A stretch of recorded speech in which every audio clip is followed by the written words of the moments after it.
Un atout pour le cœur, des vêtements connectés volent au secours de la chirurgie cardiaque et sauvent des vies. C'est le dossier de ce dimanche. Parlons à présent d'innovation médicale et de santé 3.0 avec cette technologie mise au point il y a 3 ans par une entreprise aixoise. Il s'agit de vêtements connectés pour surveiller le rythme cardiaque en continu.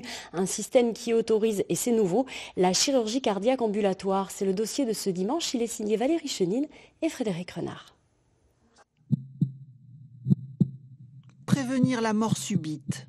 L'arrêt cardiaque inexpliqué, celui qui touche aussi les jeunes actifs en apparence en pleine forme. Les cardiologues en ont rêvé, et si c'était possible? La e-santé, aujourd'hui, nous permet justement de vous prévenir d'une maladie dont vous n'avez pas encore conscience, dont vous n'avez pas encore présenté les premiers signes. Nous pouvons détecter en amont, très en amont, d'une pathologie cardiaque, les premiers signes électrocardiographiques, alors que les signes cliniques, c'est-à-dire le ressenti du patient, n'est pas encore présent. Clinique Axiom à Aix-en-Provence. Ce patient subit une angioplastie coronaire avec mise en place d'un stent pour réparer le rétrécissement à 90% de l'artère, restaurer le débit sanguin. Un geste de chirurgie cardiaque pratiqué ici quotidiennement.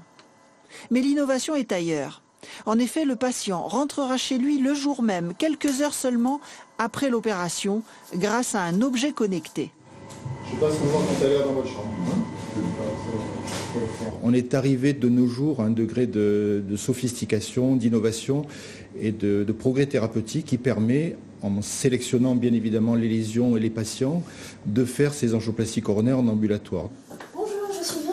Au lieu de rester 48 heures de plus en clinique, le patient quitte l'établissement avec un sous-vêtement intelligent. Il recèle 2 capteurs placés sur le torse. Ces capteurs, ils vont transmettre par Bluetooth au téléphone que nous mettons à votre disposition et via Internet vont nous retransmettre les données sur notre plateforme de surveillance. Il faut que les capteurs soient bien collés à la peau, qu'on ait une bonne réception de votre électrocardiogramme.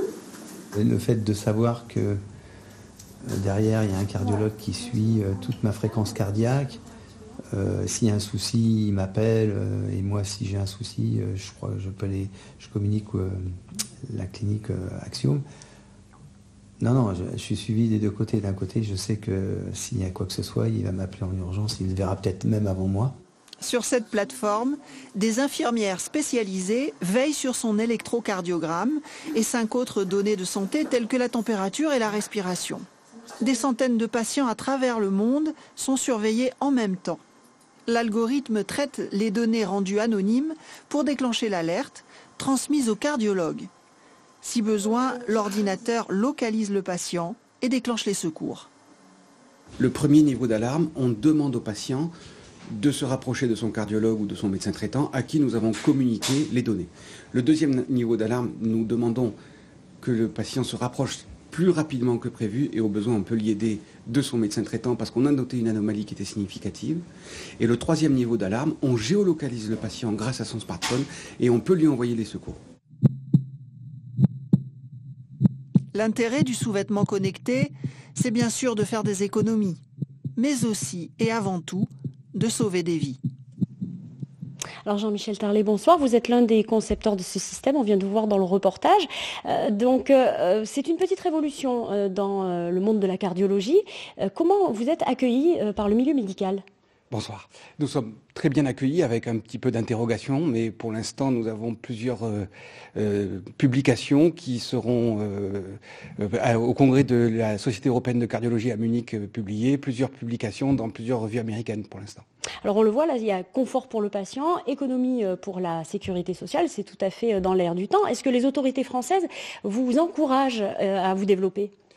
Les autorités françaises nous encouragent à nous développer, bien entendu, mais c'est surtout les autorités internationales, puisque actuellement nous surveillons des patients, nous surveillons l'électrocardiogramme du patient en Chine, aux États-Unis, au Liban, un petit peu partout. Et en France, est-ce que ça va arriver de manière concrète ? En France, nous avons déjà beaucoup de patients que nous surveillons de façon concrète et de façon extrêmement rigoureuse. Et nous avons même, parmi les patients que nous surveillons aujourd'hui, déjà sauvé 7 vies de façon indiscutable en ayant fait des diagnostics qui avaient été impossibles avec les méthodes classiques et conventionnelles de cardiologie. Alors ce qui inquiète dans la e-santé, c'est la protection des données. Finalement, on peut imaginer qu'il peut y avoir une utilisation litigieuse des informations qui concernent la santé des patients, par exemple par des assureurs. Comment vous faites pour garantir la sécurité des informations? Vous avez parfaitement raison, et c'est ce qui différencie un gadget d'un véritable objet médical connecté. La donnée, l'électrocardiogramme est crypté depuis le t-shirt vers le téléphone, et vous savez que le téléphone joue le rôle de modem vers nos serveurs, où la donnée est encore cryptée et complètement anonymisée. Donc, aucune donnée n'est communiquée à qui que ce soit. De plus, Cardionexion, c'est une boîte médicale. Nous gardons l'éthique médicale avec la garantie pour les patients du secret médical. Juste une petite question, on parle de géolocalisation là, mais il y a une faille quand même dans le système. S'il n'y a pas de réseau, est-ce qu'on peut être sauvé quand même? Non, s'il n'y a pas de réseau, pour l'instant, on ne peut pas être sauvé. C'est-à-dire que si vous vous trouvez à 40 km au large en bateau, votre électrocardiogramme ne sera pas transmis. Mais ça, c'est précisé dans les conditions générales d'utilisation. Ceci dit, c'est la longueur du temps où on peut surveiller les gens puisqu'ils ne sont pas gênés avec un vêtement très confortable. C'est cette longueur-là qui nous permet de dépister des anomalies longtemps à l'avance. Jean-Michel Tarlet, merci d'avoir été notre invité. On va parler